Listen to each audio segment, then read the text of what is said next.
Bem-vindo ao canal Criando Raízes. Série Desbloqueando a Bíblia. Saindo do Egito.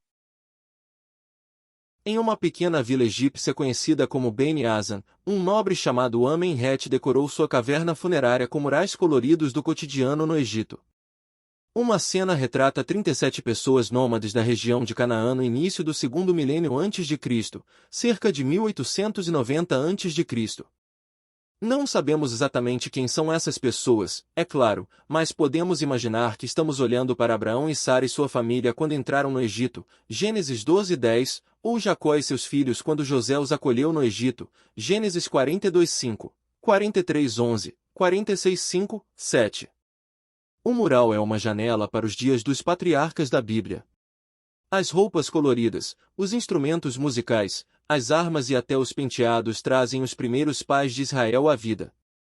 Israel e Egito interagem ao longo de todo o Antigo Testamento. Moisés lidera o povo de Israel para fora da escravidão egípcia. Líderes egípcios tentam repetidamente exercer controle sobre a terra de Israel. No início do Novo Testamento, os pais de Jesus o levam ao Egito para escapar das tentativas de Herodes de assassinar a criança. Portanto, não nos surpreendemos ao encontrar algumas descobertas notáveis que ligam o povo da Bíblia à antiga cultura do Egito. Moisés guiando Israel através do Mar Vermelho. O povo de Israel nunca esqueceu a poderosa libertação de Deus da escravidão egípcia. Algumas das majestosas pirâmides já existiam há centenas de anos quando Abraão chegou ao Egito por volta de 2100 a.C. Pouco depois da morte do rei Salomão e seu reino se dividiu em dois, a Bíblia diz: Sisaque, rei do Egito, atacou Jerusalém, primeiro livro de Reis 14, 25, 26. A versão egípcia dessa invasão, descoberta esculpida nas paredes de um templo em Karnak, conta quão extensa foi a invasão. Mais de 150 aldeias foram saqueadas e destruídas pelo exército egípcio. Cada símbolo hieroglífico representa uma aldeia em Canaã. Os hebreus estão chegando. Cartas de Amarna. Uma mulher egípcia, cavando montes de terra perto de sua casa na vila de Amarna, encontrou pedaços de argila endurecida que ela pensou serem inúteis. Acontece que os pequenos tijolos de argila seca eram artefatos inestimáveis, cartas diplomáticas escritas por governantes babilônicos e cananeus para seu protetor, o faraó egípcio. As cartas de Canaã mencionam ataques de bandos errantes de estrangeiros, os Abiru. Seriam esses Abiru realmente os hebreus sob a liderança de Josué que estavam conquistando a terra que Deus havia prometido a Abraão? Alguns estudiosos acreditam que as 400 cartas de Amarna nos dão exatamente isso, evidências impressionantes e confirmatórias da bem-sucedida campanha militar de Israel contra as cidades cananeias. Outros estudiosos discordam, alegando que as cartas datam de uma época errada, 1370 e 1335 a.C., muito cedo para a aparição de Israel em Canaã. O que está claro é que a presença de pessoas nômades em Canaã não era incomum e o Egito parecia impotente para ajudar. As tábuas encontradas em Amarna não foram escritas em hieróglifos egípcios, mas em escrita cuneiforme ao estilo babilônico. Nenhuma tábua cuneiforme havia sido encontrada no Egito antes disso. As cartas de Amarna confirmam a afirmação da Bíblia de que Deus colocou grande medo nos corações dos cananeus pelo povo de Israel. Quando ouvimos isso, o nosso coração se derreteu. Todos ficamos desanimados, por causa da presença de vocês. Josué 2:11. Nefertiti era a rainha do faraó Akhenaten. Este impressionante busto de calcário da famosa rainha foi encontrado em Amarna. Ela teve 6 filhas com Akhenaten, 2 das quais se tornaram rainhas do Egito. Uma ampliação da escrita cuneiforme. Escribas antigos escreviam e copiavam cartas diplomáticas, bem como contratos e decretos governamentais. A habilidade de escrita tornava os escribas membros poderosos da sociedade e eles frequentemente ocupavam posições como diplomatas e conselheiros políticos. Akhenaten, governante do Egito de 1350 a 1334 a.C., estava mais preocupado com o culto ao deus Sol, Aten, do que com a condição das regiões mais distantes de seu império. Ele foi sucedido no trono pelo famoso rei Tutankhamon. 94 das cartas de Amarna estão agora no Museu Britânico, depois de serem contrabandeadas para fora do Egito, 200 estão no Museu Estadual de Berlim, e 50 permaneceram no Egito. Algumas encontraram seu caminho para coleções particulares. Ao lado está uma carta de Abdu-Eba de Jerusalém para o faraó Akhenaten, pedindo ajuda egípcia. Este painel de bronze retratando Josué e o povo de Israel em Jericó foi moldado por Lorenzo Ghiberti no início do século XV. Faz parte de uma porta e altar massivos em Florença, Itália, chamados os Portões do Paraíso. Paredes de Jericó. Nenhum local bíblico atraiu mais atenção do que a cidade de Jericó. A Bíblia diz que quando Josué e o povo de Israel entraram na terra prometida de Canaã, eles marcharam ao redor da cidade sob a direção de Deus e as paredes desabaram. Josué 6. Se algum evento na história bíblica deveria ter deixado evidências para trás, certamente seria esse. Mas ainda estamos esperando por evidências arqueológicas conclusivas da queda de Jericó. Os estudiosos têm discutido sobre o que foi descoberto por décadas.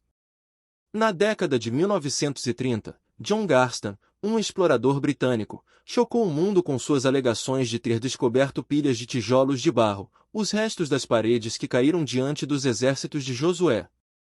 20 anos depois, outra estudiosa britânica, Kathleen Kenyon, afirmou que os restos encontrados por Garston eram na verdade de cerca de 2400 a.C., muito cedo para a conquista de Josué.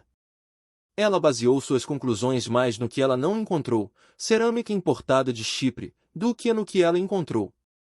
As escavações continuam em Jericó de tempos em tempos, mas o melhor que podemos dizer neste ponto é que a erosão e o tempo simplesmente obliteraram as ruínas de Jericó de Josué, até que outro explorador encontre alguma nova evidência que desvende os segredos desta famosa cidade.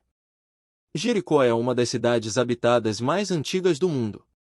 Parte do apelo do lugar é a sua localização, um oásis em uma região desértica, cerca de 10 milhas a noroeste do Mar Morto. Muito antes de o povo de Israel sequer existir, o povo de Jericó fazia réplicas de gesso de entes queridos sobre o crânio da pessoa falecida. Deus milagrosamente segurou a água do rio Jordão em estágio de enchente para que o povo de Israel pudesse atravessar para Canaã. Deus instruiu Josué a fazer com que os sacerdotes carregassem a arca da aliança para o rio. Quando seus pés tocaram a beira da água, o fluxo do rio parou. Josué 3:13. Uma vista aérea do que resta da antiga cidade de Jericó. O local continua a atrair turistas, estudiosos e escavadores. Tanto Garston quanto Kenyon encontraram dezenas de jarros cheios de grãos da última cidade cananeia de Jericó. A Bíblia diz que a cidade foi queimada, mas nada deveria ser levado ou saqueado. Neste ponto, a evidência arqueológica se encaixa precisamente no registro bíblico. Sem outros deuses. Israel estava cercado por pessoas que adoravam falsos deuses. Por mais alto que os profetas de Deus pregassem sobre o vazio de abandonar o verdadeiro Deus, o povo de Deus era frequentemente atraído para longe da lealdade ao Senhor para a idolatria e imoralidade do culto pagão ao redor deles. Agora sabemos como esses ídolos pagãos pareciam, e temos informações detalhadas sobre o que seu culto envolvia. Escavações nas terras da Bíblia nos ajudaram a ter uma imagem bastante clara de muitas das divindades estrangeiras mencionadas nas Escrituras. Deuses e deusas condenados pelos profetas de repente assumem uma forma muito real. Dagon era a divindade nacional dos filisteus, pessoas que viviam a oeste de Israel ao longo da costa do Mediterrâneo. Quando os filisteus capturaram a Arca da Aliança e a colocaram no templo de Dagon, Deus fez a imagem de Dagon tombar e se despedaçar no chão do templo, 1 Samuel 5:1-7. Esta deusa com chifres, de um santuário edomita no deserto ao sul de Israel, data do século VII a.C. Astarte era a principal deusa dos fenícios e representava o poder produtivo da natureza. Os cananeus a chamavam de Asher ou Ashoret, e a retratavam como a consorte de Baal ou até mesmo como a esposa do Deus de Israel. Alguns nomes de lugares na Bíblia, como Be-Eshara, ou Bet-Ashoret, casa de Ashoret, Josué 21:27, sugerem que eram locais onde o culto à deusa cananeia era centrado. Quando Moisés demorou muito no Monte Sinai, o povo de Israel persuadiu Arão a criar um bezerro de ouro como objeto de seu culto, Êxodo 32. Este afresco do Vaticano por Rafael é intitulado A Adoração do Bezerro. O bezerro era um objeto comum de adoração no mundo antigo. Este bezerro de bronze foi coberto com prata, e foi encontrado na escavação de um templo pagão em Asquelon. Um centro de adoração cananeu, ou lugar alto, descoberto em Megido. Alguns lugares altos, santuários menores, eram dedicados à adoração do Senhor, mas a maioria era lugares de adoração idólatra que Deus desprezava. Os cananeus reverenciavam Reshef como o senhor da batalha. Os egípcios adotaram Reshef como um de seus deuses e o retrataram como o faraó atacando seus inimigos. Os cananeus acreditavam que a cada ano, quando Mote matava Baal e o levava para o submundo, a terra morria. A deusa Ashoret então descia ao submundo e restaurava a vida de Baal através de um encontro sexual.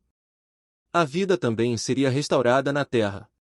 Um elemento essencial do culto cananeu era reencenar esse encontro sexual com prostitutas cultuais em bosques sagrados, ou em centros de adoração chamados de lugares altos. Deus detestava essa perversão de adoração e os profetas ao longo da história de Israel advertiam o povo do julgamento de Deus sobre aqueles que praticavam tal comportamento imoral.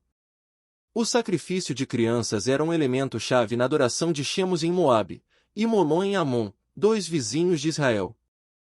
Escavações de um templo pagão perto de Amã, na Jordânia, revelaram um grande número de ossos humanos, muitos deles pertencentes a crianças, e abundantes evidências de um culto ao fogo. Um estudioso que estudou as práticas dos cananeus chegou a esta conclusão. A coisa incrível sobre os deuses, como eles foram concebidos em Canaã, é que eles não tinham caráter moral algum. Na verdade, sua conduta estava em um nível muito mais baixo do que o da sociedade como um todo. A adoração a esses deuses trazia consigo algumas das práticas mais desmoralizantes então existentes. Entre elas estavam os sacrifícios de crianças, uma prática muito antes descartada no Egito e na Babilônia, prostituição sagrada e adoração de serpentes em uma escala desconhecida entre outros povos. Continua no próximo vídeo. Se você gostou, curta, comente, compartilhe e se inscreva no canal. Obrigado, e até o próximo vídeo.